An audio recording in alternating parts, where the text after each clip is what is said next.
తెలంగాణ రాష్ట్ర వ్యాప్తంగా AITC Telangana medical contract workers union ఆధ్వర్యంలో గత 2 రోజుల నుండి ప్రతి గవర్నమెంట్ ఆసుపత్రి ముందు గవర్నమెంట్ ఆసుపత్రిలో పనిచేస్తున్న పేషెంట్ కేర్, సెక్యూరిటీ గార్డ్, అలాగే శానిటేషన్ వర్కర్ల ఆధ్వర్యంలో వాళ్ళకు సంబంధించిన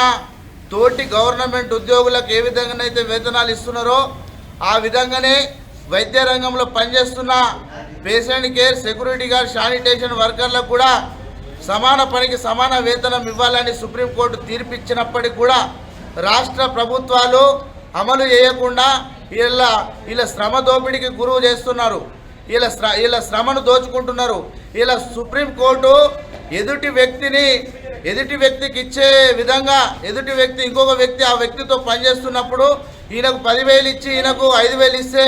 మానవత్వాన్ని కించపరిచినట్టు అని సుప్రీంకోర్టు తెలిపినప్పటికీ కూడా ఇలా రాష్ట్ర ముఖ్యమంత్రి వర్యులు కల్వకుంట్ల చంద్రశేఖర్ రావు కూడా ఎన్నికలకు ముందు తెలంగాణ రాష్ట్రం రాకంటే ముందు కాంట్రాక్టు విధానానికి, అవుట్సోర్సింగ్ విధానానికి కేసీఆర్ వ్యతిరేకమని చెప్పి ఇవాళ కాంట్రాక్ట్ అవుట్సోర్సింగ్ వర్కర్లను ఎందుకు మతిమరిచిందని మేము సూటిగా ప్రశ్నిస్తున్నాం.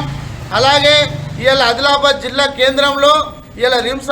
ఆసుపత్రిలో పనిచేస్తున్నటువంటి patient care, security guard, sanitation వర్కర్ల ఆధ్వర్యంలో నిరసన ధర్నా